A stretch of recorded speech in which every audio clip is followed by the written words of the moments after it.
Remember that record that you bought me like 2 years ago? Well, I just remembered that it's sitting in the closet, so I called you up just to tell you I've been meaning to listen to that. I've been meaning to listen to that. Why don't you come over and talk about it? Ooh, ooh, ooh.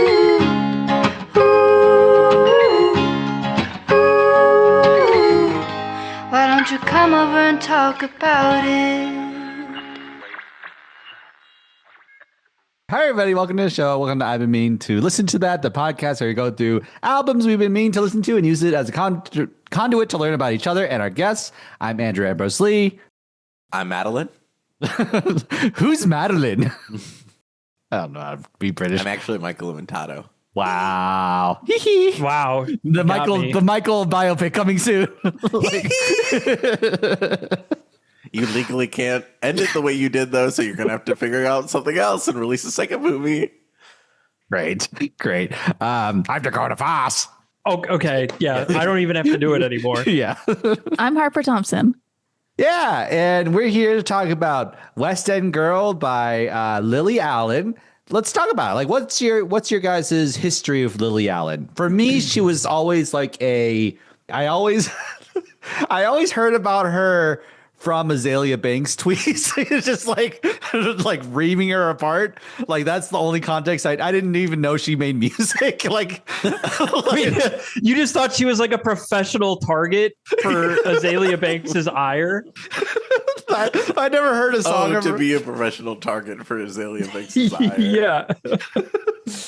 Yeah, I didn't even know. I didn't know what she did. Like, I just I kind of thought of her, like, Michael, you said this before, of like as like a Who, as someone who's like gets discussed on Who Weekly or just like shows up in Daily Mail, but not. Oh my gosh, she's such a like British rag. Yeah, yeah. Just like the David Harbour, like Raya Chronicles happened. I was looking at that.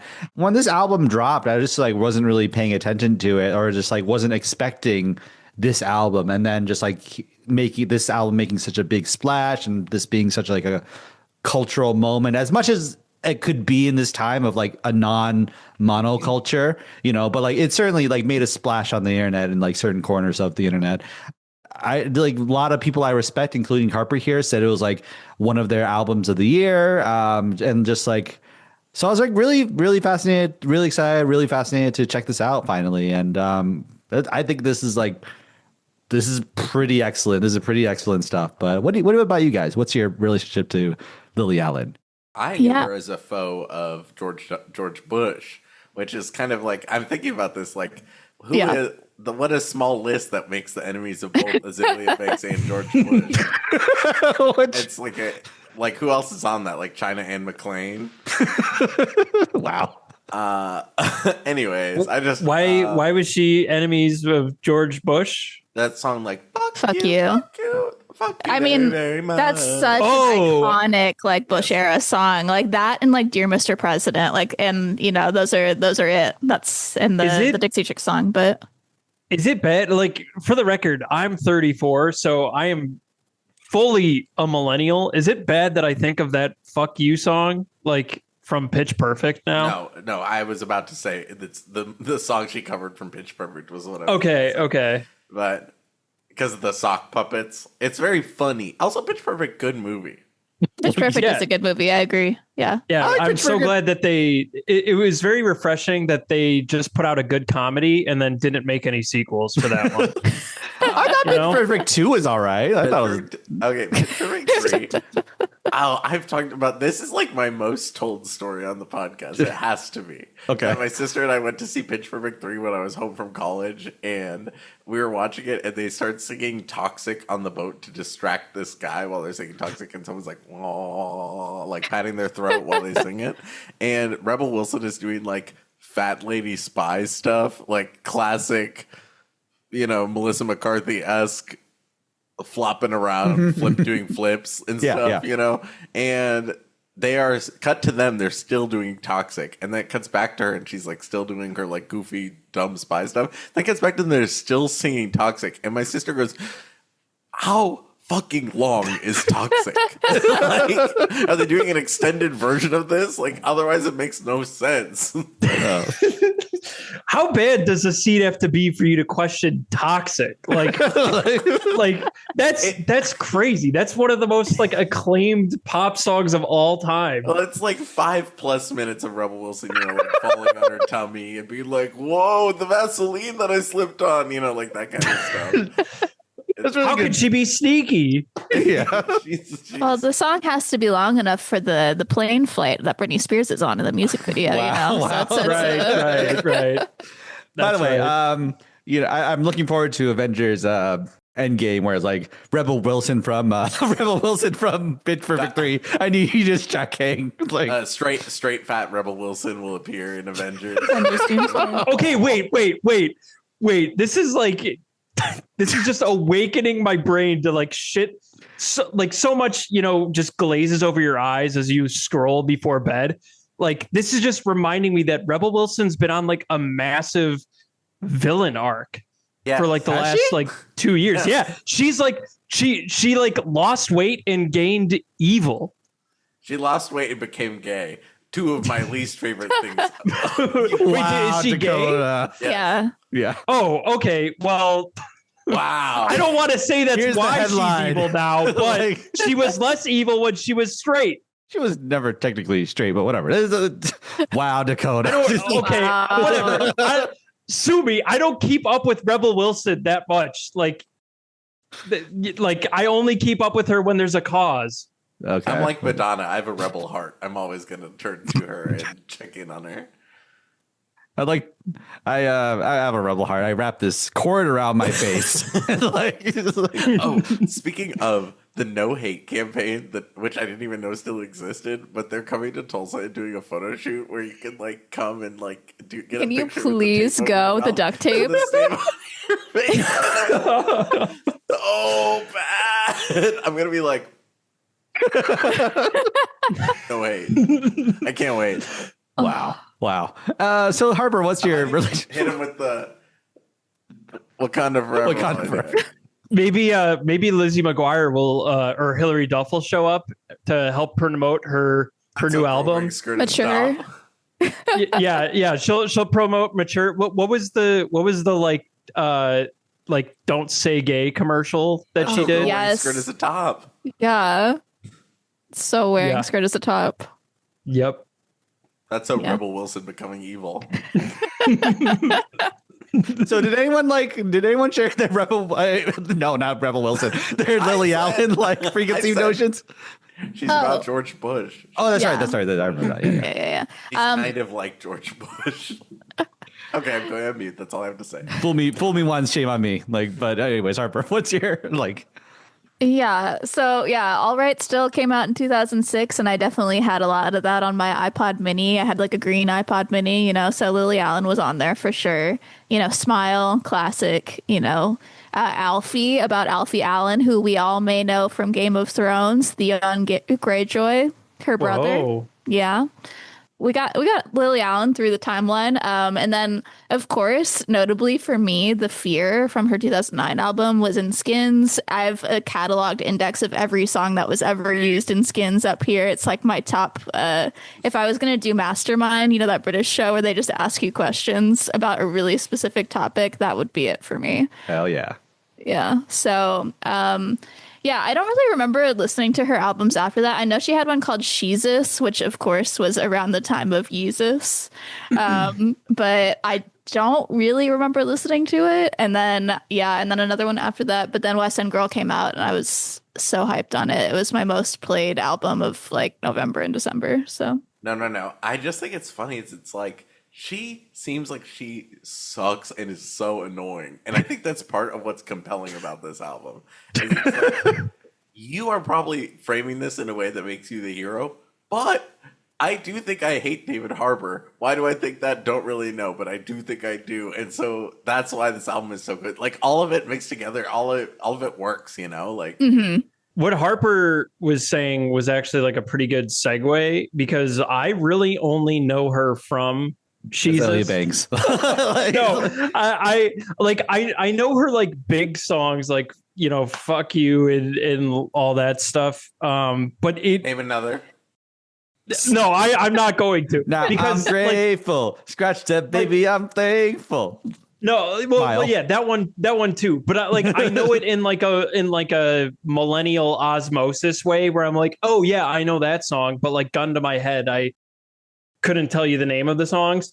And then I don't know why, but I did check out Sheezus when it came out. I think purely because I was really into Yeezus at the time, and I was like, oh, this Lily Allen's putting out an album named Sheezus. Like, what's her spin on this? And I'm not even kidding. Like the title track is like baffling to me. Like it has this like doo-wop like production of her going like bop bop, and like at first you're kind of like, okay, like what are we doing here? But then there's a part that's in like the title track Sheezus where she just said like starts talking about periods. And she's like, we all get periods. Yeah, we get periods. And I'm just like, what are we like with the doo-wop production? It's really hard for me to like transfer this information to you, but like it's just like a baffling song. And it's stuck with me all these years of just like, what the hell was that? I really liked when River Wilson sang that in Pitch Perfect 3, though. That was really good. Like, yeah. And she was like flipping around. Just like free bleeding all over the boat. Yeah. Yeah, it did come back around in Pitch Perfect 3.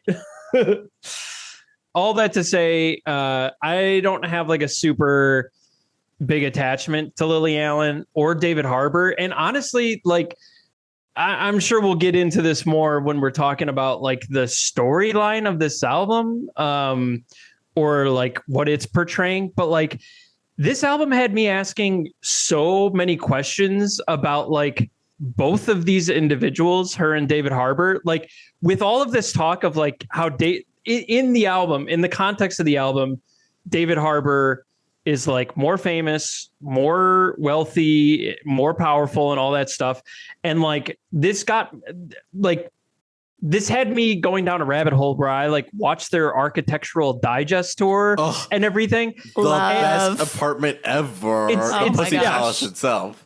Yeah. But like from listening to this album, this had me thinking, like watching the Architectural Digest tour where David Harbour invites you into his closet and he keeps a picture of him as Hellboy because like that was like his big break. And I'm like, I don't remember this movie at all. Like, is David Harbour more famous and wealthy than I think he is? Because he just famous.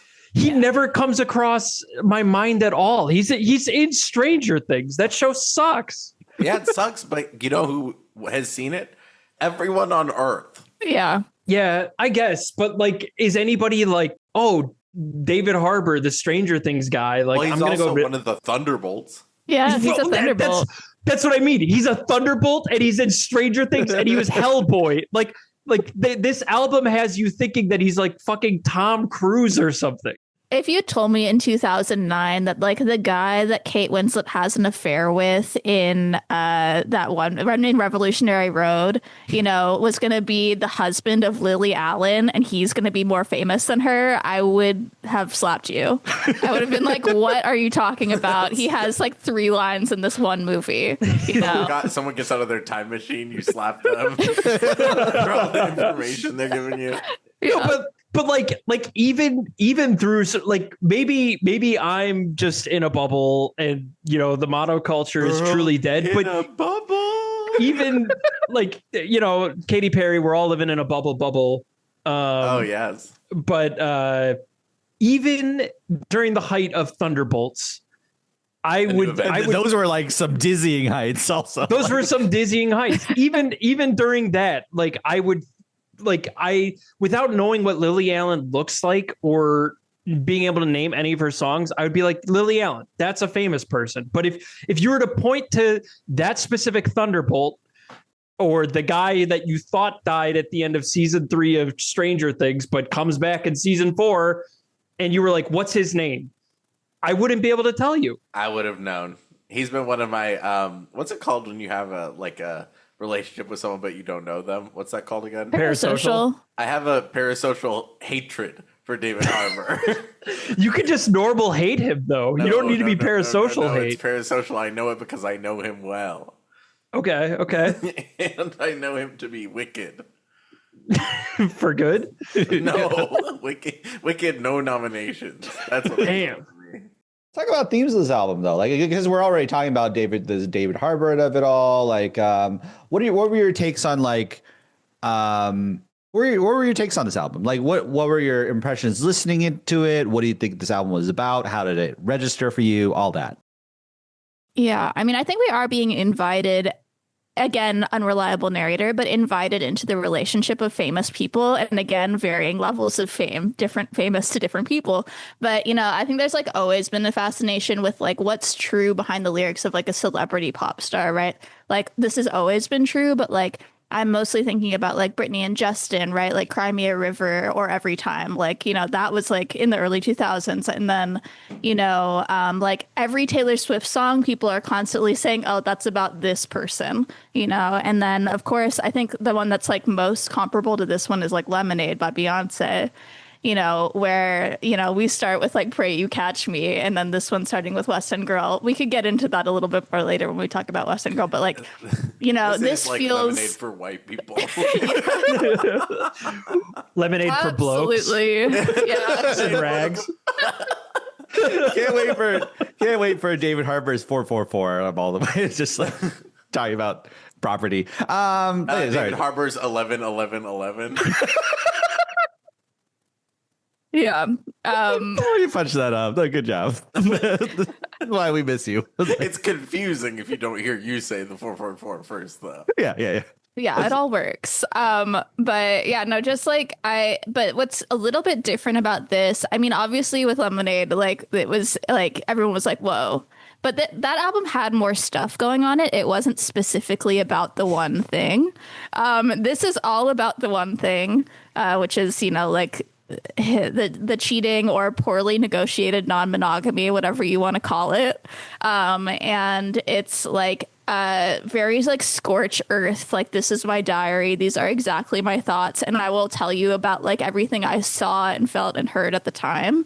And so it's, I don't know, even though like these people are not as famous as Britney and Justin or Taylor Swift or Beyonce, like it's still so juicy and so gossipy that I think it like really connected with a lot of people. Like everyone just ate it up, This became like workplace, a workplace rag, I feel like, for me and some of my coworkers, and I feel like for a lot of people.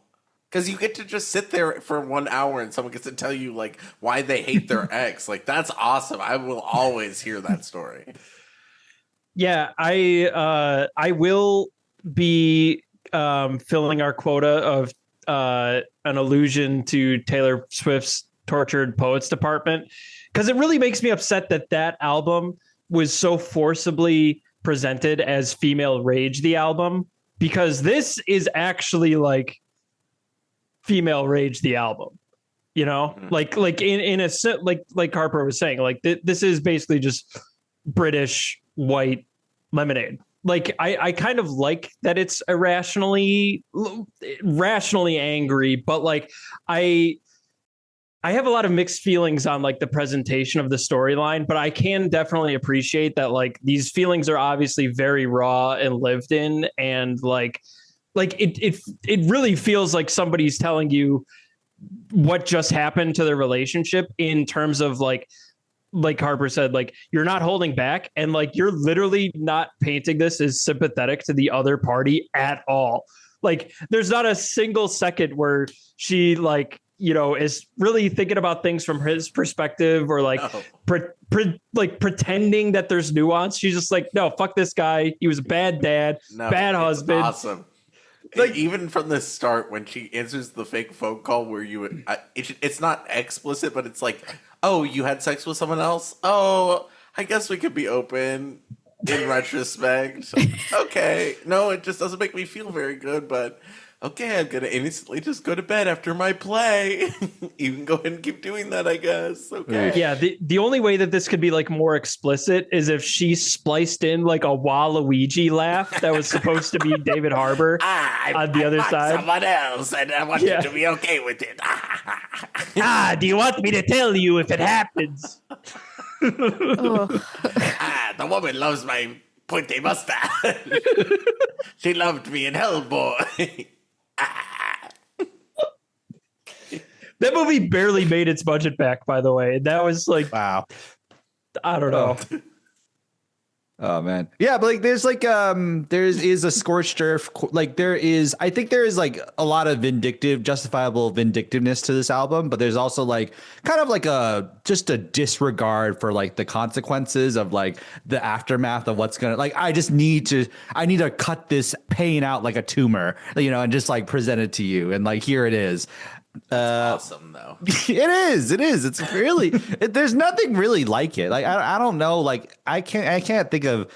I'm sure there is like on like maybe the indie side, but like on like a pop star like this, like on this level, I can't really think of things that get this raw and this like kind of blood to Notebook, like this really.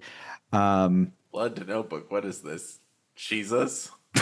All right. Yeah, just like some themes. I'm like, I just like wrote some ideas here. It's just like this album's a lot about cycles. So, like there's like cycles of rumination of just like taking what? Oh, like periods? Like, Periods. I was just looking at Michael because expecting him to make that. I wasn't trying. I was like, I wrote that premeditatedly. On the Carly Rae Jepsen episode, I was listening back to it, and I am Waluigi on the end of the line. I'm like laughing evilly. I'm screaming at the top of my lungs. So this time I'm being a little quieter. Wow, NPR Michael. Yeah, like on NPR when I do my Waluigi laugh and say, Ira Glass doesn't mean Waluigi. Yeah, baby Ira Glass. If you're playing the new Mario Tennis game, Rose Gold, Ira Glass. baby Terry Gross. Anyways, so like that's another baby. So yeah, anyways, disgusting.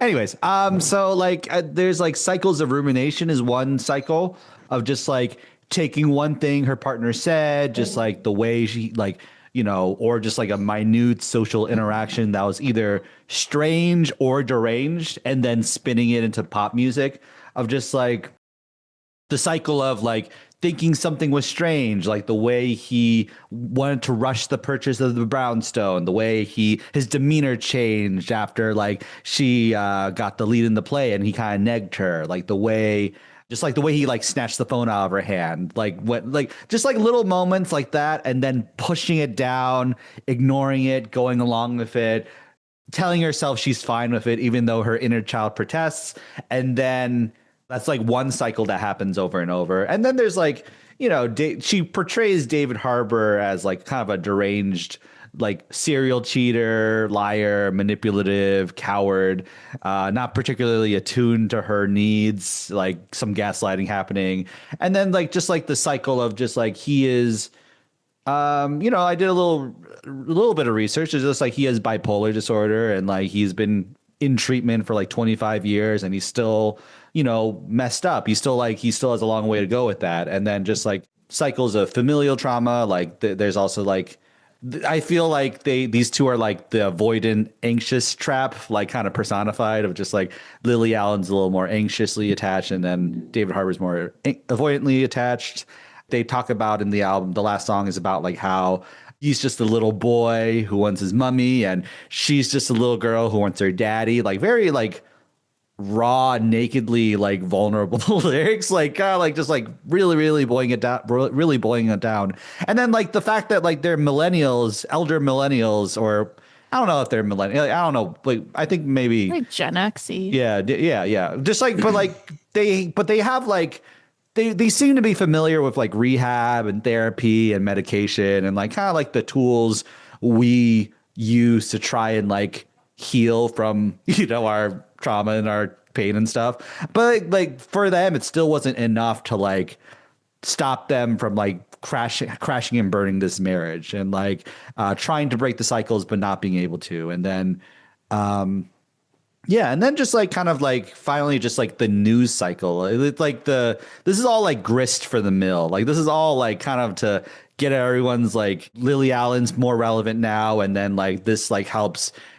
Even though she's attacking David Harbour's brand, this is also like helping his brand too. And then like Reddit gets to comment on it, and then Divorce slop. Yeah, yeah, like like the Daily Mail gets to write articles about it, and like everyone gets to eat off it. So like there's kind of like I think that like there are a lot of force, even though like they're like individual like problems that both of these individuals have, there's like forces outside of them that are bigger than them, like that are making it like really hard and really painful. And I don't know, those that's like my thought right here. So I would say like the one other theme that I think comes up a few times is motherhood, like kind of motherhood in the face of all of these relationship challenges that they're having. Like, like she talks about like feeling like she needs to be a model for how to be in a relationship, but she can't do that for her daughters. And then also how she's like kind of like forced into this role of mother in relationship to David Harbour. It's like, you're not my wife so much as the mother of the children we parent together, and that's kind of a big one that comes up over and over again.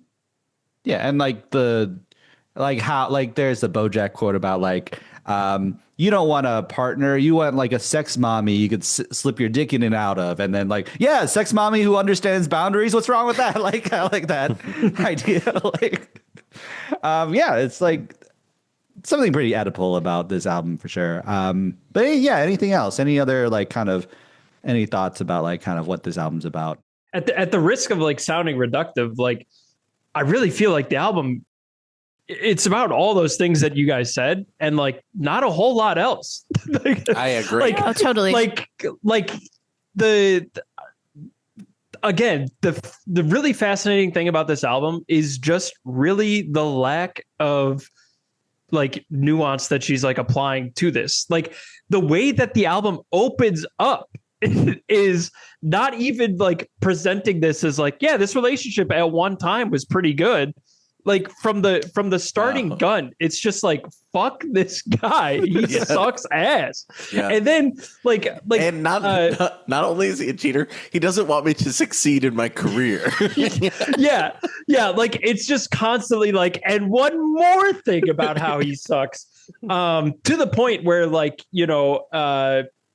we'll talk a little bit more about like the quality, but like the album kind of loses me like about around the time like 4chan Stan hits in. Like there's like 3 or 4 songs after that, pretty much from 4chan Stan until Fruity Loops or Fruit Loops. Like I kind of tune out because my brain glazes over a little bit because I'm just like, all right, this guy sucks. And like that's it. Like you keep thinking there's gonna be this like, we're not good for each other, but like we're still two people. I wish I hated you kind of idea, like in Ariana Grande's thing. Yeah, like that never comes. The closest that it does is like Andrew was saying, like the nicest thing that she says about him is you're a little boy. You're a little boy. That's the nicest thing that she says in the entire album. And he likes butt plugs. Yeah, very progressive. It's really generous of her. It's like this album reminds me of just like a Facebook post that like when I was in like high school, like I shouldn't like just oversharing. I'm like, I feel really bad like an hour after posting it. I'm like, oh, I shouldn't have put that out there. Like that's too much. That's totally right.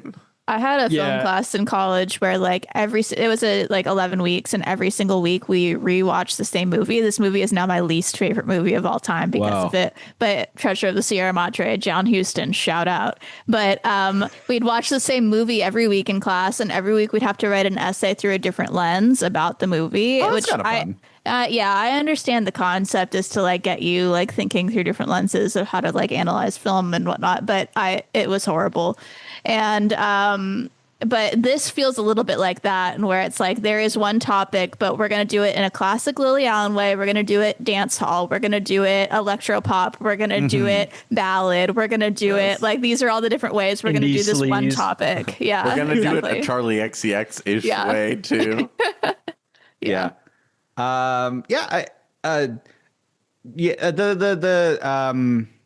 What was it called? I think like it's also about like storytelling of just like who is the storyteller, who's the narrator. Like if I just listened to this and like had no knowledge of like who David Harbour was or I didn't read any Reddit articles about like, you know, the Raya stuff, then I'd be like, yeah, this guy, fuck this guy. Like it's just like there's no, I don't have any nuance. I don't have any like kind of like, this is like a pretty clear cut.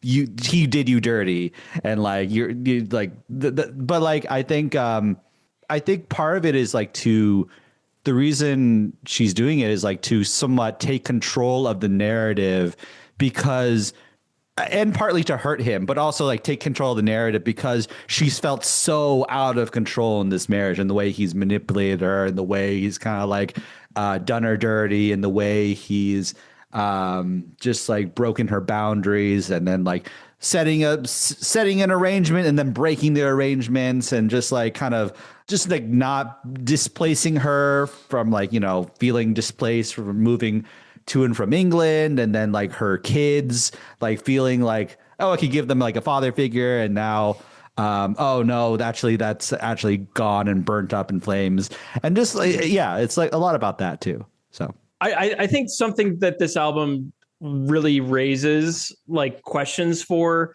is that sort of like tabloid juiciness, you know, like given how exhaustive this album is in indicting Harbour's character and for how long it is and everything like that, and the specificity with the butt plugs and the hundreds of Trojans and everything, like I think this album gets into like a territory with that where you are like sipping the tea and you're like, you know, really intrigued on what's going on, but like I think getting a little deeper into that feeling of like me getting a little burnt out on this album, like later on, it's all like, I think this album is asking like, how much is too much? Like with needing to know things and like, what is the role that this like sort of rag reporting in music, like where does that come into play? Because like, this reminds me a little bit of, I think that this album is going to be very influential in that regard with like these tabloid like details. And it makes me think back for a moment to the Drake and Kendrick beef, where people like, you know, people were thinking back to when Pusha T revealed that Drake had a kid. And that was like the huge thing. And that was what people talked about. Oh shit, Drake has a kid, like, and all that. And at the beginning of the rap beef, when Kendrick dropped like Euphoria, like I saw a lot of comments in my neck of the woods on Reddit of people being like, oh, well, he didn't reveal anything new. Like that was supposed to be the point. Like, you know, and I mean, he it wrote kind of Euphoria went to win at Eurovision. Ugh. Yes, but like, you know, it kind of went there when like, you know, Drake was doing the like Dave Freeze, like the kid. I mean, he tried doing that, and then, you know, Kendrick just called him a pet. You know, we all had a good time. But that's awesome. That's how all my arguments end too. Yeah. Well, you're in the Epstein files, so it's just like I just told you to take out the trash. Writing my hilarious emails to my rich friends. Yeah, Jesus Christ. But we all call each other that. It's a little joke. It's just locker room talk, man. But I think that West End Girl will be influential. And I'm not saying that necessarily positively. As a matter of fact, I think it's like, I don't think it's a good thing for that to this to have the influence of like, oh, well, people want to know the details of my life. Well, what if I put out a song and just get really in the weeds with that? And I've noticed I felt the same thing with Hilary Duff's newest single, not Mature, but Roommate, where she's like talking about how her ex and her, they live together, and she felt like they were more roommates than they were lovers. And she's like talking about giving him blowjobs in an alleyway or something. And like it's like, you know, on one hand, you're like, Lizzie McGuire, you can't be doing that. Chain. Yeah. Good thing Ashley Tisdale isn't here to hear about this. Do not let Sharpay know this. Sharpay Evans can never hear about my trauma. I heard someone recently, I don't remember who it was. It might have been someone from Vulture. I'm so sorry. But like talking about how like they longed for like anonymous pop music again. Like pop music that could be about anything, about anyone, like non-specific to, Dua Lipa's doing it and y'all let it flop. Yeah. Not me. That went triple platinum in my apartment. I'm still having an endless summer or whatever the name of the album is. I like the Zara you can't Larson. Say that. That's the meanest thing you've ever said. Yeah, like, I remember, like, actually, I did read an article about like this, like, kind of where is it? But like this, just like kind of listing all like the trajectory of the Heartbreak album, and it was like there was Alanis Morissette. You kind of did like, but people didn't. A lot, I guess some people did know, but like a lot of people didn't really know who those songs were about. And then there's Fleetwood Mac. That's you kind of know, but like then there's Taylor Swift, like with Red, and then there's like Adele. That was kind of an anonymous album, and then like Lemonade kind of broke a barrier, and then this is like breaking the dam. Even like Charlie XCX, the vulnerability there is like breaking a dam, and then this is just like breaking the dam like wide open. It was like cracking like the Overton window of like how vulnerable. I don't know if that's the right term, but like how like vulnerable, how like, you know, nasty and like stuff these can be. I was just gonna say, like, there's some people that do it, and like I feel like you don't know how successful something's gonna be, right? Like I think like West End Girl blew up, and like maybe it was just the right time for a lot of millennial women to be like, yes, this, you know, about Lily Allen and her relationship. Yes. But like, you know, but like I'm thinking of like Fiona Apple, right? Like the Idler Wheel, that album came out in 2012. And like she gets pretty explicit about like several relationships she had on that one. I mean, she's always gone off about PTA and like Jonathan Ames and like stuff like that. And like, you know, while those albums are successful in like an indie sphere, not necessarily like the same level of success as like West End Girl or something, or Lemonade, or, you know, whatever. So like you do put like there's this like, kind of balance between like creating art that is meaningful and personal to you, you know, that's like you getting your own thing out. And then it's also like, you know, what becomes popular, what becomes the pop culture of the time. Somebody could chart out a graph, somebody much smarter than me, with like mass appeal and like the lurid details of a relationship. And there is like a relationship between those things, you know, like Lily Allen, I think is, even though she was in a little bit of a lull, I guess, she was Lully Allen for a bit. I don't even have to talk.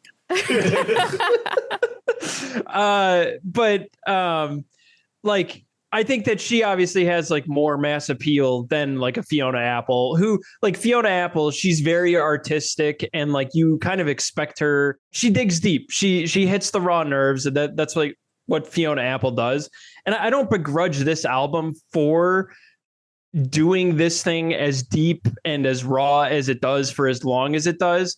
But I do think like the mass appeal that this has, and like what Hilary Duff is doing on her latest single, like it gets to a point where like it feels like pornographic and like gross. Are you know, we're talking about her song though. It's bad. Okay, like Hilary Duff, like you know, I don't know if that's a hot take, but like I don't think her new stuff is that great. Especially Roommates. Roommates is bad. Yeah, Mature is fine. Okay, I interrupted you. Sorry. I didn't you're hear good. Roommates. I'm gonna listen to it quietly in the background now while you guys talk. Okay, yeah, it's I'm interested for your 30-second take. But like it this feels like a little bit of like crossing the Rubicon to me. where absolutely. Like Taylor Swift like opened the door on and really pioneered like lore building for like your audience, leaving these Easter eggs, you know, like making it abundantly clear that it's about like these people, and really kind of demanding that her audience like gets engaged with that. But this is kind of like it feels like a snuff film. And it's very thrilling and it's very visceral when you're engaging with it. Harper, I want to know what's going on over there. I'm so sorry. No, she's in the back seat giving him head or whatever. Wow. Isn't that in the chorus of the song? I'm pretty sure it is. Yeah. Yeah. No, that's so like she's trying to do Cruel Summer, but like amp it up. Anyway. Yeah. She's doing like Cruel Summer by way of West End Girl. Yeah. So like yeah,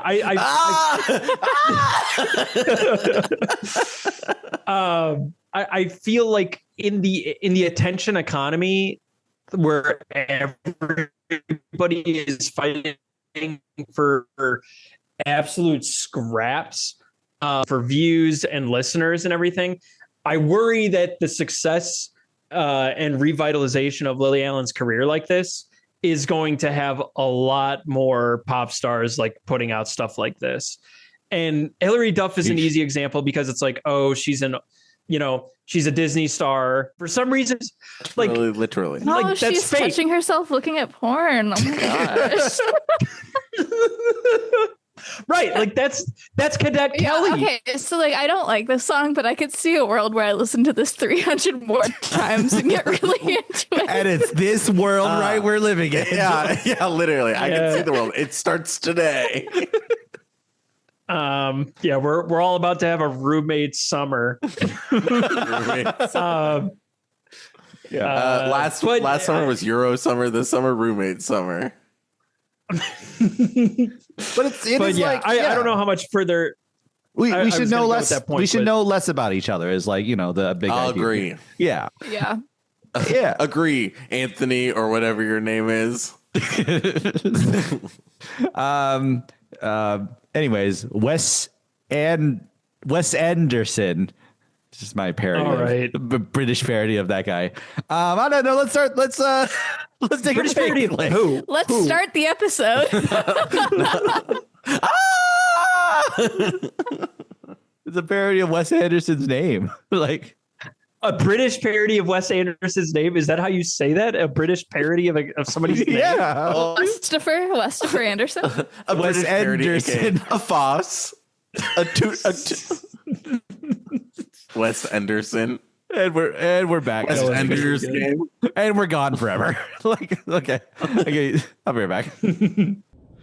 Hey guys, if you're enjoying the episode, please consider subscribing to our I've Been Meaning to Listen to That Patreon, where for $2.99 a month, you get access to our I've Been Meaning to Watch That bonus podcast feed, where we cover movie musicals, we cover concert films, we cover musician biopics, and it's just a great time with our co-host Stephanie Senior, and it's all just for $2.99 a month. So please consider subscribing, supporting the show. We really love doing the show, so it'd be greatly appreciated. Okay, love you. Bye. I thought Shang-Chi was like fine. Shang-Chi, what is you talking about? That's my impression. We're back. It's good for stage 4 Marvel. Like, it's good for that. Like, it's not doesn't really hold up as a movie for sure. Awkwafina saying "What is you talking about?" in anything she's ever in is a guaranteed laugh out loud if I read it. Like, if it's like Awkwafina, wherever, I'm gonna be laughing. Like, Ursula, what is you talking about? Awkwafina, I'll laugh. Honestly, Awkwafina should have voiced Madeleine in this album. Lily, what is you talking about? What is you talking about? I got consent from David Harbour. Said you gave consent.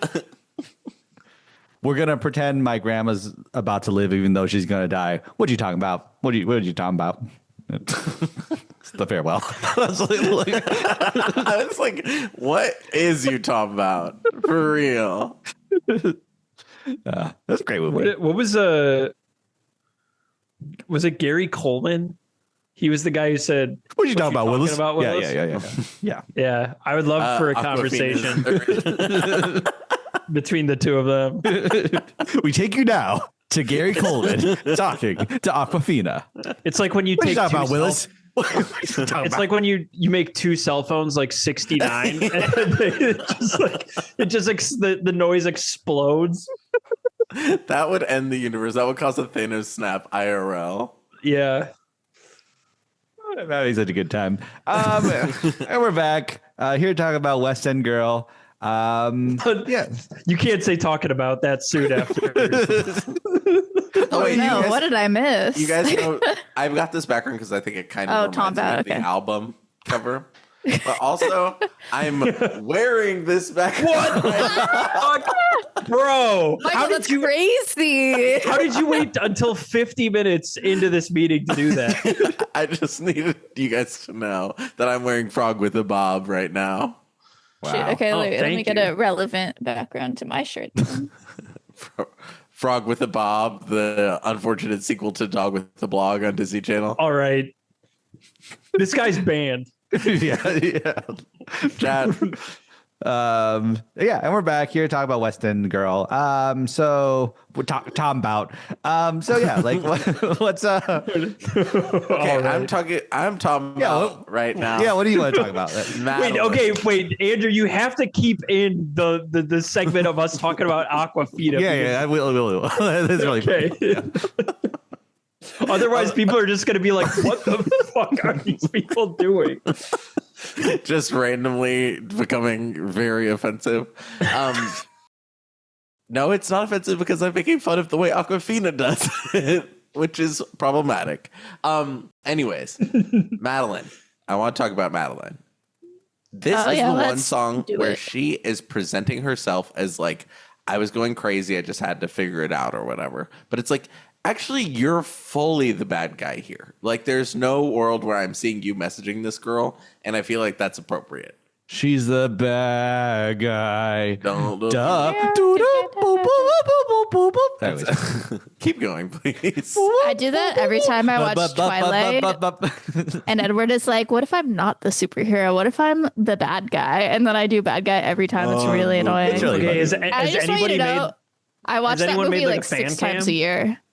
I don't know, probably. Someone must Harper, have. you get on it. Get on it, Harper. I watch- You're I on a watch plane. I'm just kidding. Like, Harper, you say I watch X movies 6 times a year. For the amount of movies I've heard you say that for, I'm like, constantly you have movies going. I'm literally not well. I'm always trying to watch 365 movies a year, so I'm not well.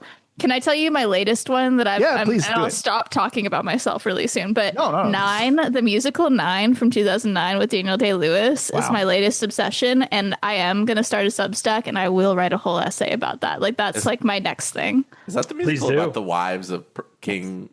No, that's 6. Oh, 9 is about an Italian director named Maestro Contini, played by Daniel Day-Lewis, and his wife is Marion Cotillard, who he does not treat very well. And Nicole Kidman plays the actress who's the star of his film. Judi Dench is the costume designer on his movie. Fergie is the sex worker who taught him about sex when he was a child. Sophia Loren is his mother. Kate Hudson is the American reporter who's writing a story about him. All of these things happen in 9. It's a perfect movie. I cannot recommend it enough. And I watched it 4 times last year. this is Dakota saying "whoa." This is me saying "whoa, whoa," and I do a cartwheel. Exactly. On your Substack for 9, are you going to write a different essay after each time you view it? Oh my gosh, that would be amazing. I have written like at least 6 reviews on Letterboxd of this movie. So that's a place to start. wow.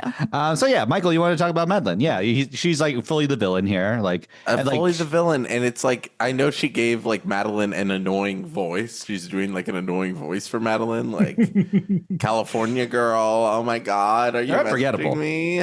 Yeah, yeah, it's pretty good, but I'm hearing all of it, and I'm kind of like, she is all the responses Madeleine is giving is like compassionate. She's compassionate to Lily Allen. She's trying to explain like I was told this. If you need to talk about it more, I'm here to talk to you. Like, I don't know. I feel like Madeleine does everything right.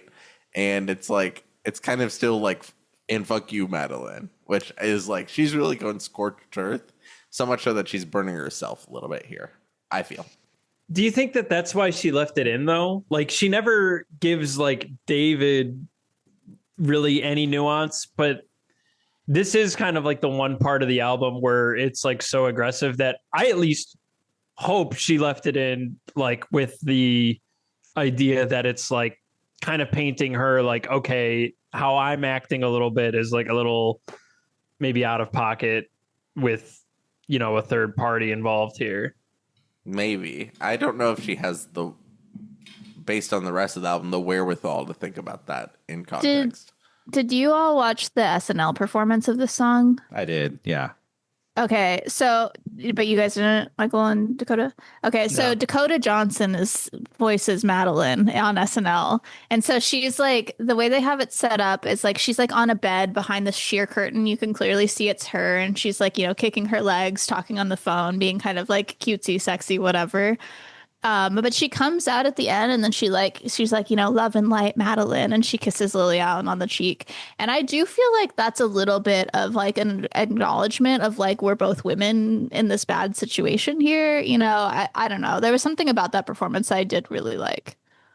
Yeah. And like, I do want to like acknowledge though, like she's like, what allegedly has been done to Lily Allen is like crazy making. Like it makes her like question like the way like her trust has been shattered, like the way her sense of security has been shattered and like just like destroyed by like boundaries constantly being broken and vows constantly being, you know, and like what she thought was a loving husband like turned like sour basically. And then just like what she thought was secure is like no longer secure or safe. And then she's just like in her moment of darkness, her doing this and then also recognizing maybe I was being a little overboard in this moment. Maybe I was being, and maybe this doesn't actually like, this also doesn't solve my anxieties. This actually doesn't like, you know, I get an answer and then I have like 10 more questions, like, you know, that like spin off of that moment. And it's just like, I'm in the middle of like, just, I need to slow down, like, cause like nothing will actually, you know, like make me feel better in this moment, like right now. So like anything I hear from anyone external won't make me feel better. I definitely agree. I think one thing that I thought was interesting that I can't decide I'm glad she didn't dive into this on the album or not. Like, because with Lemonade, there's a little bit more of like a whole cycle of like, you did this to me, I'm really angry, and then we're coming out the other end, both being billionaires. But like after this, I didn't realize that Lily Allen like cheated on her last husband and like had like a whole other divorce album. Like, and she like cheated on him multiple times and also slept with one of the Gallagher brothers when he was married. Like You have to like That dodge sounds the hammer. so right. Lily is messy, and I can't decide if like so there's those chunks of songs that I feel like this album is kind of spinning its wheels a bit. And I'm wondering if the album would maybe be a little better if she was reflecting on like what David is doing to her and how that matched with like what was going on in her previous marriage, which, you know, like whatever Lily did in her previous marriage, like that doesn't excuse anything. Like the hurt that's being done is still new hurt, you know, nobody deserves that. But like, I wonder if in that section of the album where, you know, I'm not super crazy about, like, if that would be better served by her, like, kind of reflecting on something like that. But then I go back to, like, I think it's more human and honest to just be, like, you know, plowing ahead and just being like, no, fuck that guy. Like I don't feel like reflecting right now. I think that's a totally different album. Like that's like if she was like, wrote this in 10 days and then like had 30 more days to like, look back. I'm like, I should delete that song. I should delete that line. Just kind of like the post-nut clarity of like oversharing, No, totally. But I did just think that was like not interesting in like a petty, like, like sipping Miranda Cosgrove meme, like being like, oh, interesting. You're mad at David cheating on you, but yet you cheated on your first husband. It wasn't like that. It truly was like I was not expecting to find that on her Wikipedia when I was like doing a little bit more, deep dive into this situation. Yeah, it's still like, even knowing all that, I still feel for her. I still feel bad for her. I still like, I think she's totally justified in writing some of these songs and like, yeah. So.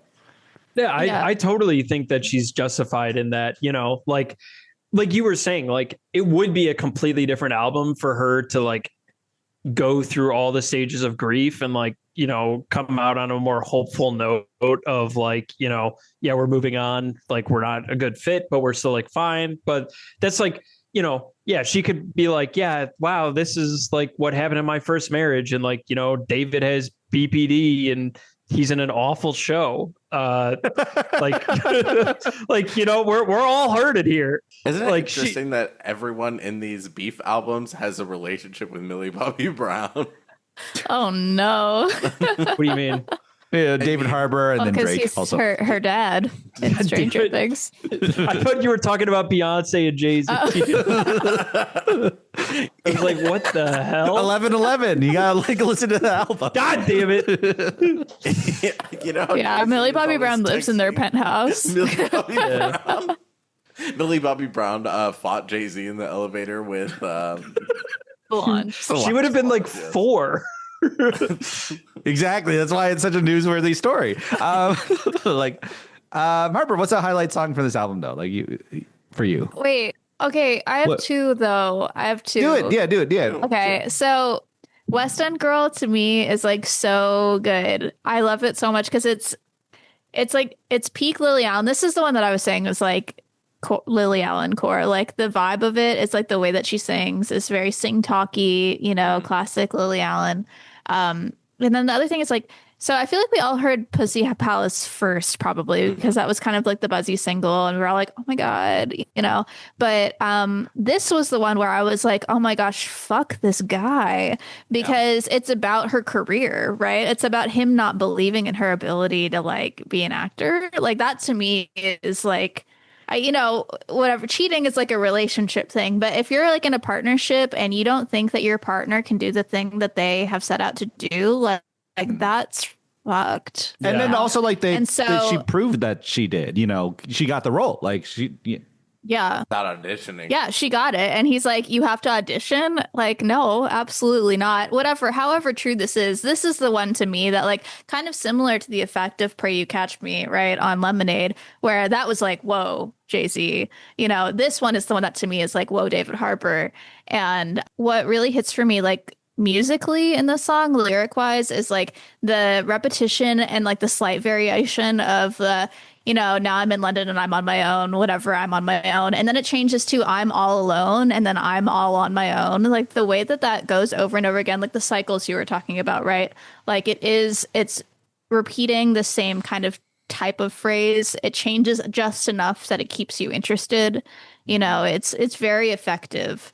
And I just think that song, it slaps. It's really good. It's really good. I thought she was gonna keep listing things that were strange though. Like it kind of like tricks you but like I really like that kind of like artistic choice of just like, okay, one chorus and then we're gonna have this voicemail and like it feels like I think like David Harbour should get like co-writing credit for some of these songs because like the things he says or the recollection of what he said is like the cornerstone of a lot of these songs. It's like the center brick in like a brick arch of it holds like all this entire song together. But also she's an incredible songwriter, like the conversational nature of it, like the simple rhymes. It feels like a friend like spilling the tea with you and like really getting vulnerable, really opening up. And then like every melody in this album is catchy, like every melody is memorable to me, like ruminating da da da da da, like Yeah, da da da da da, yeah, all all song goes like yeah, exactly. Yeah. Like, there's no song I'm like, well, how's that one go? I don't remember to me. Like, yeah. So it's fantastic stuff. Yeah. So West End Girl I really liked, and then Ruminating, which you were just going over, was my other. That's my other favorite. It's like that one has so many like brutal lines in it, like. And, again, it's the things that like David Harbour said or that she remembered that he said, however truth there is to that. But like, if it has to happen, baby, do you want to know? And the way that's repeated over and over again is just like devastating. And then after that, what a fucking line, because that has that feeling of like, when you're in a situation and you can't think of the right comeback in the moment, but then later you're thinking about it and, you're ruminating and it's, you just play it over and over again. And it's like, I didn't realize that would be what would upset me the most until later, because she responds in the story, but she's like, well, that is really my hang up there. Like, it's very real. All this feels very real. Like, you could totally relate to her in all of this. Like, she wants to be woke. She wants to be like, yeah, it's okay to be in an open relationship if we're communicating about it, but they're obviously not doing that, It's very interesting. Yeah, the other thing I really like about Ruminating too is that it deviates a little bit from like the classic Lily Allen sound, which is very like, dun, dun, da, da, da, da, da, which is very like poppy, upbeat, and then like sing talky. This one is like, to me, like a dance pop sad banger, and it's Ruminating. Yeah, it's kind of Charlie XCX coded a little bit to me. This definitely feels a little Charlie. Yeah, and I like that she did that because, having listened to older Lily Allen albums, it's really easy for her to do the one thing on the whole album. But, I feel like she tried a bunch of different sounds on this, which was neat to me. Yeah. This is a great, like, sound design album. It's also a great vocal production album. Like, I think the production is a lot of fun in this album, but, like, particularly the way the vocals are, like, mixed and chopped up and like all that is like really really like adds a lot of like cinematic texture while also like a lot of like theatrical texture too. I think like with Ruminating, like it made me think of the Gerard Carmichael like reality show where it was like this guy with like serious dysfunction and trauma, like keeps cheating on his boyfriend over and over again, like filming it, by the way, like secretly going behind his back and like having it be filmed. And then like the compromise they come up with is like them going, okay, like the boyfriend going, okay, you can have sex with other people, but you just have to tell me every single time it happens. And then there's this scene of just him going like, okay, bye, I'm going to have sex with other people. He's like, the boyfriend's like reading a book. I'm like, okay. I feel like I don't know, this is a world I'm completely unfamiliar with, but it seems like to have a good open relationship, you have to communicate a lot. You have to like be willing to like adjust and like kind of figure things out, like, and really, really be clear and really, really be firm. And like, I think these two just aren't doing that. And it's just really obviously yeah. She's also a snoop. She will go through drawers and phones and unlock doors, and she does I do like that explaining that she does every time. She's like, I'm looking in this drawer, which I've never even thought to do before. right. Which I hate that I have to do this. Yeah, it's not my personality, but it definitely feels like when whenever they talk about like negotiating boundaries or whatever, I just hear the like Tobias Funke scene from Arrested Development, where it's like, oh no, it never works, but it might for us.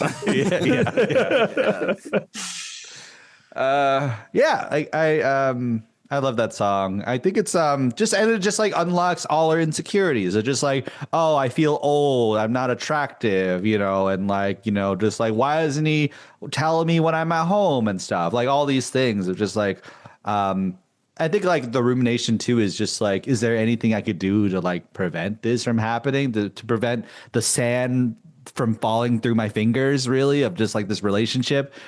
But yeah, Dakota, what's the highlight for you? Yeah, Harper kind of took mine, and you said that your two favorites were West End Girl and Ruminating, right? Yeah. Yeah, West End Girl is probably my favorite too. I also really liked just the sound of Tennis, and I thought that one was like kind of next to the revelation of him being like a piece of shit for doubting her acting ability. Just like the song's called Tennis, and it's just about her being pissed that David is playing tennis with his other partner, and how it betrays like a bunch of the parameters that they set up and everything. And I do kind of feel weird about this song because out of all the songs, like this is definitely Pussy Palace gets all the limelight for sure. But like Tennis really feels like one of those songs where it's like, man, I don't know if I should be hearing some of this. Right. Talking about like, oh, he's home for the first time in weeks. I made him his favorite meal and he doesn't even give a shit. And like, I'm going through his Instagram. How is being a Thunderbolt? Just like, sorry, a new Avenger. Yeah. You stop. How's my little Hellboy doing? I think that Tennis is probably up there with West End Girl, but West End Girl is a hell of a way to open the album, for sure. I do think this Wes Anderson so strong through Pussy Palace, and I agree with you. Yeah. It totally falls off.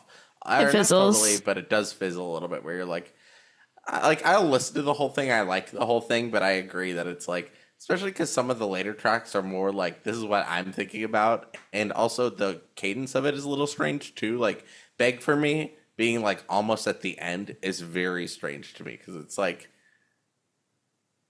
I just want to be desired, which is like, yeah. Did we not establish this previously? Like, I understand this. The later songs really just kind of like anything new that they shine on. It feels like an issue of like the construction of the album where it's like, okay, yeah, obviously all of these things come with the territory of being in this like unfulfilling, like unnurturing, but by the time like you get to Let You Win and Beg For Me, like it just feels like you're like telling, not showing. Right 100%. I agree with that. Not to say negatives, I think but I do think like the first half is really strong. Like Sleepwalking to me does the same thing that like Beg For Me does, where it's like, you have made me into a shell by not acknowledging me, and I really like that. I think also all of this is like something, this whole piece is like something only she could do, like someone who's like kind of a cool girl who can make music that's like cool sounding and is still like all overarching of like, she can do all these different genres and present all these different ways. I just think this album's really cool. I was just going to say, I think the meanest thing said in this entire album about David Harbour is him referring to his apartment as a dojo. Oh, I totally agree. Like, it's so like, good. That is a nuke in Harbor Land for sure. The meanest thing that she could have done though is just playing a clip from Stranger Things. Oh, truly. I feel like this album is a lot like, at least the middle part of the album is like, someone who's Gen X, elder millennial, trying to like make sense of like the new rules of like Gen Z and like kind of like, and just like kind of using like the terminology and like, non-monagamummy and like 4chan stan and like Pussy Palace. I kind of like that, like the fun slang and such. I really like the layer. See that, like that to me feels like the Sheezus coming out. Like the 4chan stan, the non-monagamummy with like the duet, those you hate it. Yeah, I do not like non-monagamummy. Like during like just I was just like doing some dishes while that song was playing and like with my wireless headphones. And I was like revolted. I like came back in the room and skipped skipped the song. I was just like, I can't do this. When Specialist Moss goes Bumbleclot in the background, I'm like, I have to skip. Unfortunately, I'm gonna. I like it. I think it's cool. Like I think it's fun. I think it's fun. Yeah, it was a big swing for sure. Like you can't accuse this album of merely settling for bunts, but like yeah, but like I don't know, like the 4chan Stan one like just felt like I like 4chan Stan. To me, yeah, I don't know. There's just something about saying it's giving 4chan Stan. It's like do you remember like when I think it was like The View or something was talking about Anonymous or 4chan? Oh, who is this 4chan? Who is this 4chan? Like it feels like that, which like maybe that's good for the album because like I do think that Lily Allen has like the reflection and the wherewithal to know that she's being a little cringe at points, but like that just I don't want to hear that in a song, Did you ever see the meme that was like, I'm gonna butcher it, but it was like when someone obviously wants Jackie Chan to be cast in a role, but you have to be the casting director and you talk to the person who wrote the script. Like it's really sweaty to get to it. So the woman goes, "Who is this for, Chan?" Like stop. It really made me laugh. Oh, you didn't come up with that one. Interesting. But yeah, yeah. My highlight is, I think I like all this album. I think it's like, it does get along on a little long, and it's kind of like I feel like I ate a bunch of junk food towards the end. I was just like, and that without like the nutrients of just like, man, I'm glad we went through that. That was really hard, but I'm glad we like learned something along the way. But when where it gets deeper in a way I like is Relapse of just like this is like actually what's like at stake, and like this is like this feels very much Charlie XCX So I kind of like the vulnerability expressed in her vocals, and like just like her feeling like she disappointed her like inner child, and then also her actual children, and then just like you like, and like it's like kind of the cliche of like music is therapy and music is help like healing, all this stuff. I do think that, and I think this is an actual instance of like music healing, music being productive, using the ruminating thoughts of wanting a drink, wanting to take Valium, and then just putting it into art so that people can relate, and something to distract you from actually doing something like that. So I think it's great. I think it's a beautiful. I think it's a beautiful, also beautiful portrait of just like, man, when your life falls apart like this, you'd want to go back to like an addiction or something, and then like her having the strength to actually not do it is really, really beautiful. Yeah, I love Relapse. That was my number 3 pick. I think what I really like about the song though is like the lyrics of the song, but like in juxtaposition with like the music of the song too, because it kind of gives like that John Hamm meme where he's in the club and he's dancing. Like there's something about it where it's like you're too old to be doing this, right? But like, this is like the point where she's like being pushed over the edge. And so it's like kind of a sad club song. It's really good. I like it a lot. Yeah. Lowlights. Any lowlights of this album? Like, I mean, I think Fruity Loop Let You Win. Both Let You Win should be the closer. Fruity Loop is kind of like extenuating an album that needs to be done, in my opinion. I do like. Oh, sorry. I kind of feel the opposite. Like I thought that Fruity Loop to me is like a nice like stamp on it, because I feel like I lose my attention kind of goes out the window for like the last couple songs, but then Fruity Loop, at least sonically, brings me back with like a little bit more of that like upbeat stuff where it's not necessarily bringing you home emotionally like lyrically, but I think melodically it's like a nice little ribbon on it. But I didn't mean to interrupt you. No, Sorry. Don't. You're fine. I agree with that, but I think like Fruity Loop is like, I remember like the whole album, and Fruity Loop is one of the songs I can't reconjure in my mind, even though I've listened to this album like a lot, which is kind of a mark against it. and I know one of these two songs is like the I don't have anything else, so fuck you. I am gonna just make this album, and I'm pretty sure that's Let You Win, right? Yeah. And I think that's like a good way to close the sentiment of the album. Like, I made this because I can, haha. Like, I think that would be a empowering way to end it. I don't know. Yeah. I do think that Let You Win makes more sense as a closer lyrically, for sure. Because like she's not calling him a baby, complimentary, but she's like at least bringing out, the fact that she's acknowledging like maybe she could have saved everyone some grief if she wasn't such like a people pleaser, and like stood up for herself. Like she's taking like some of the responsibility for sure. Right. If I were going to take two songs out of this album, it would be Just Enough and Let You In. And then I think it would just be a tighter album because there would be less of that kind of like samey idea, samey ballady feel that you get at the end of the album. Just in Love, you said? Totally. Definitely. Yeah, I like Just Enough is fine, but it's like, it just doesn't feel as strong as other songs on the album. Agreed. Like, I really like the string section though. It's really beautiful. Like, yeah, it's like kind of ethereal harpy, which is an interesting idea, but I just feel like that's something you like, Harper. Like something that's harpy. that's me. I'm a harper. Yeah. Yeah. The interesting thing about that song is it kind of insinuates that David Harbour got another woman pregnant while they were together. Totally. But that part made me like stop in my tracks. I was like, wait, what the hell? Yeah. So that's wild. But I kind of felt like that was, by that point, I was, I don't know, definitely by Let You In, I was feeling fatigued. I would agree with everyone else.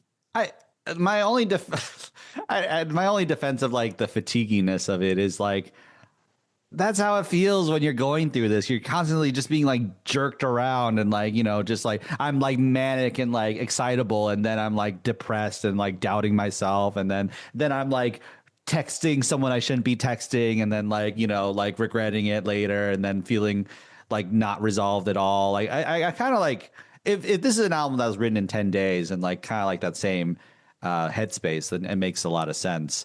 But yeah, I really like Justin Love in terms of just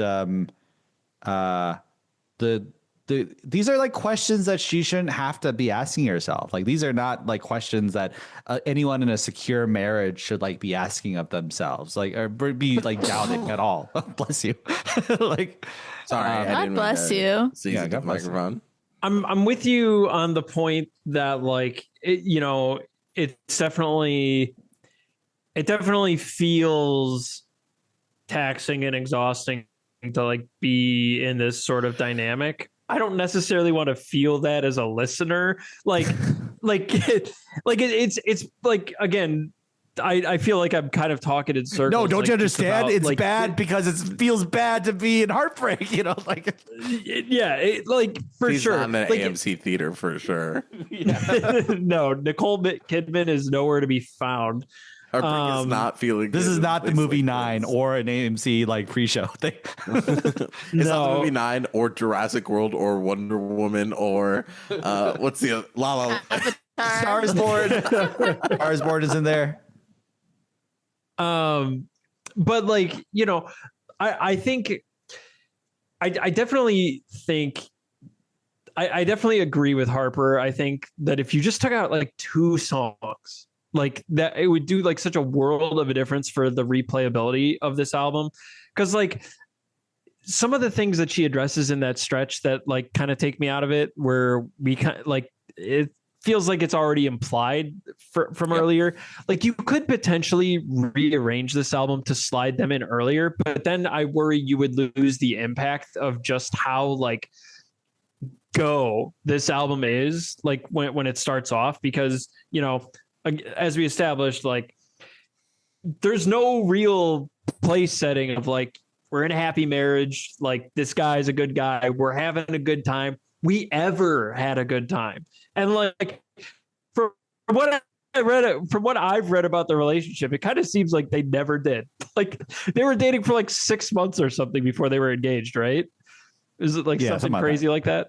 But I think it does such a good job of just like inserting us in the scene, establishing that like, you know, she's miserable, he's a piece of shit, like, and all this stuff. And then, you know, just cutting out like 2 songs would really help with the runtime and just like how easy it is to kind of like step back in here. Cause the length, even though it is only 45 minutes, like it does, like, I feel a little full by the time's over, by the time the album's done. This is less of a stray observation because true to the name of this podcast, I have been meaning to listen to this album. I actually did not give this album a full listen through until preparing for this episode. So I'm feeling like I'm questioning a little bit from the pornographic nature of this album's like subject matter and intensity. Like, that's how I feel watching porn, by the way. No, but honestly, I feel like our one big problem with this that we all seem to be in agreement of is that it goes on for too long. Like, you came here, you got the tea, and then you're like, okay, why is this still happening? So it is kind of the equivalent of like watching porn, and then you're done, and you're just like it's still playing for 5 minutes. You're like, what are you doing, man? Close out of there in shame, like the rest of us. Yes, it's like there's an epilogue. I need to make sure that everything turns out okay. Yep. I'm like, wait, no, they're still doing that, huh? When I'm on the 6th episode of my porn and they have to go to one of their boyfriend's houses to come out to the parents. I will not hear this slander. Shut up. Oh my god. Yeah. Can't believe. Boom, got it in. Oh my I was god. reheating just today. What I was meaning to say, I have been meaning to listen to this, and I did, and I'm liking it, but I'm questioning, given the intensity of the subject matter and how like deep and voyeuristic and like to bring it back around, pornographic it feels. I'm curious about like how long the tail of this thing will be. So now that we are like several months removed from it coming out, you know, for those of you who did listen to it on release and were like really in, you know, the moment with it, do you think that it holds up still, or do you think that like the tabloidiness has kind of like faded a little bit? I don't know. I do think it mostly holds up. I will say one thing that's kind of funny to me, and again, I don't have a source for this and I'm sorry, but like I think Lily Allen did an interview like not too long after the album came out where she said like, yeah, I don't really feel this way anymore. Like, this is just exactly what I felt in the moment. I got it out, I wrote it, I made an album, but like I don't really care this much anymore, you know? And so like, you know, I feel okay listening to this as like an artifact of the time and the thing that she experienced in that time. And like, I don't, you know, and knowing that she feels like of course, I'm sure it'll be a process of moving on and getting through this, but like, you know, I can still appreciate it for what it is. Totally. And I'm with you on that, Harper. Like, as someone with like low grade anger issues, I really enjoy hearing this because I'm like, this is how I feel when I get mad. Like, I'm not that mad like maybe a week later. Yeah. But that day, I'm pissed. I'm writing my album, you know? Yeah, there's something to be said about like processing it in real time and like having a document of that. I think that's valuable. I also think like a lot of people, you know, she said like a lot of people come to me and like they talk about like their shitty husband who cheated on me, or like, you know, broke an open marriage or something. And like kind of there is like people can like, I think it is valuable in terms of having an album be this angry and this much and have this much tea involved for the sake of just like the catharsis of like you know, like the solidarity of it all, and like all the other Madeleines can like understand what it's like. But like as like a guy who it has nothing to do with any of this, I'm like, Jesus Christ, you know, I'm a little like, yes, like, you know, a little bit like that. Okay. Yeah, let's go through final thoughts and ratings. The way this works is we'll rate this out of 10 with a fun metric at the end.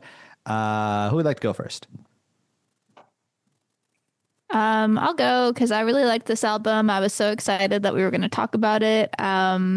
I listened to it like pretty much nonstop in November and December. Like I said, it was like only for me, I was listening to this, and I was for some reason re-listening to the Harry Styles album, and reading all 6 of the Heated Rivalry books. That was my winter. Yeah. So that's definitely painting a picture. Yeah, that was what was happening for me in those couple months. So I love it a lot, and I will continue listening to it. Maybe not all of it, but like a lot of the songs I will continue to listen to.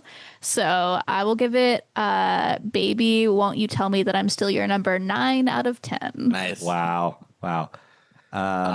Yeah, go. I really like this album as well. I will return to it every now and then, even before preparing for this podcast. I have already re-listened a couple times. I think it's a really interesting piece of work. It's unique to itself. Like, it's kind of White Lady Lemonade, but it's also its own thing. Totally.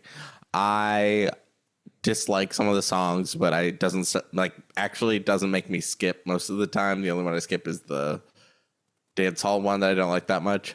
Overall, I really, really enjoy this, and it's really fun when you kind of dislike a celebrity for no reason and get to have that verified. So I'm going to give this 8 Architecture's Digests out of 10. Can I ask you a question? When and why exactly did you start hating David Harbour? Okay, when he was in Stranger Things and like in the first season, and it's like they make his character like gruff, and then they make him like, he's likable, you know? And then in real life, he's like, oh, I'm just like a fat guy. I'm just a fat guy. I don't know. Like, that's just what I do. And then he's like lost a bunch of weight. I was like, you have wickedness inside of you, David Harbour. Wow, that was so long ago. You've been carrying this Damn, for yeah, so that's long. Thank you for sharing. I know that was Okay, here's the thing. If you are likable and fat, stay fat. Do not let the take you. If you're in line, stay in line. If you're in line for the refrigerator, stay in line for the refrigerator. Oh, okay. Stop. If you're in line for seconds, stay in line for seconds. Damn, dude. Damn, That's dude. rough. Yeah, what was your rating? I forgot. I refuse to say anything else on this topic. Okay. Yeah, I think I had a great time listening to it. I think I didn't really consider Dakota's point about just kind of feeling like this might be like crossing the Rubicon a bit.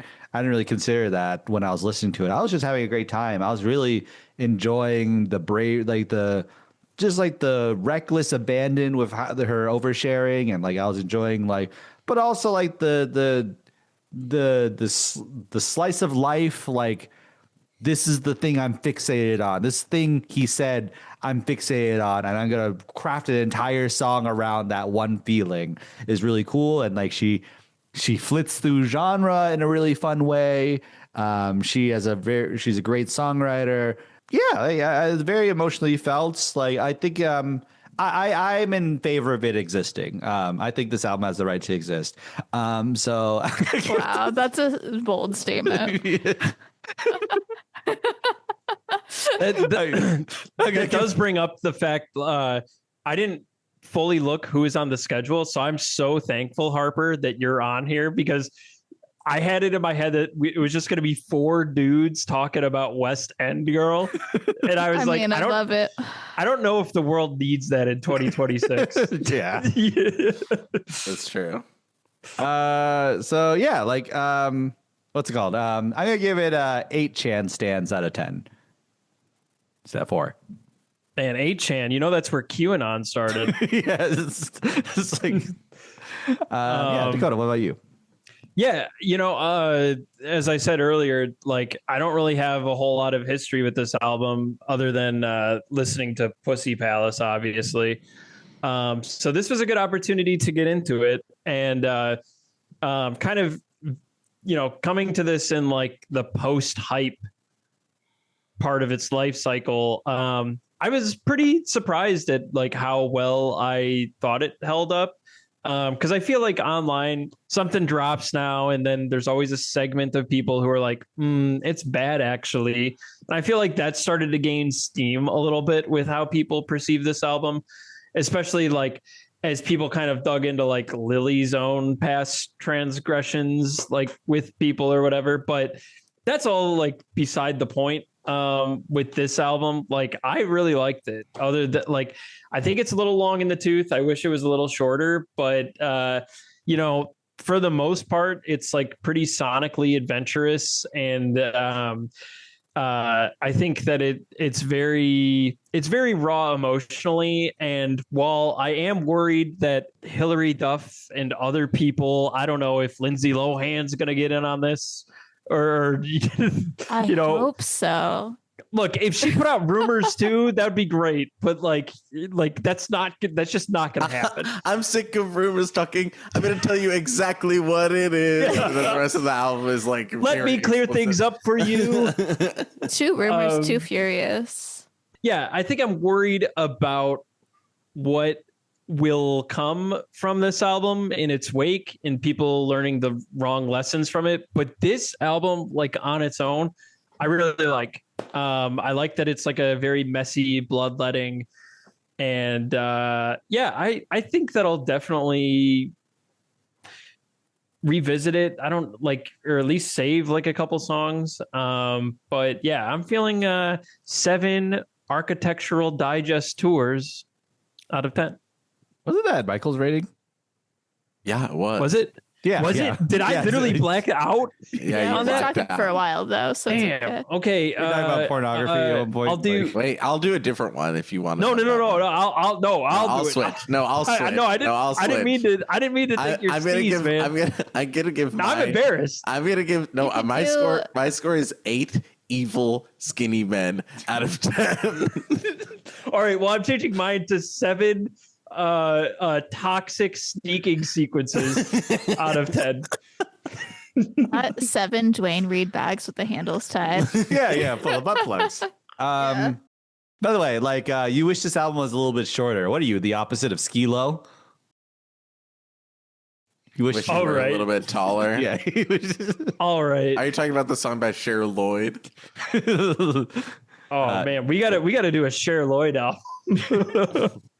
Yeah, so that was our episode on West End Girl. That's that. That was our episode on West End Girl.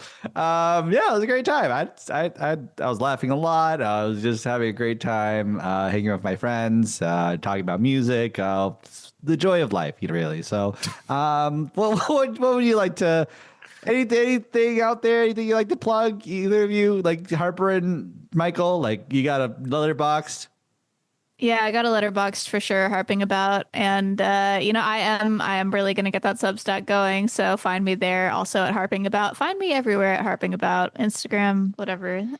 So yeah, like you can follow me at Andrew Ambrose Lee on all platforms. Michael at Limentato, Harper at harping about. Dakota down _with_fun. John at John Butts is here. Stanley at Snap a Sten. We're gonna take over Canada. And any final sentiments before we close? Here's what it is. Send help. What is this? Me seeing the second Doctor Strange movie? All right. I would like to plug a little movie. That's a callback.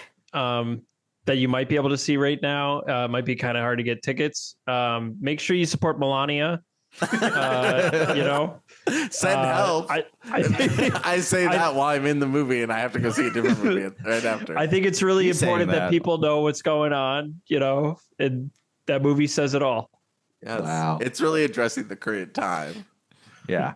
And I thought that was quite strange. Thanks so much, everybody. Have a good Hello? day. Click. Hello.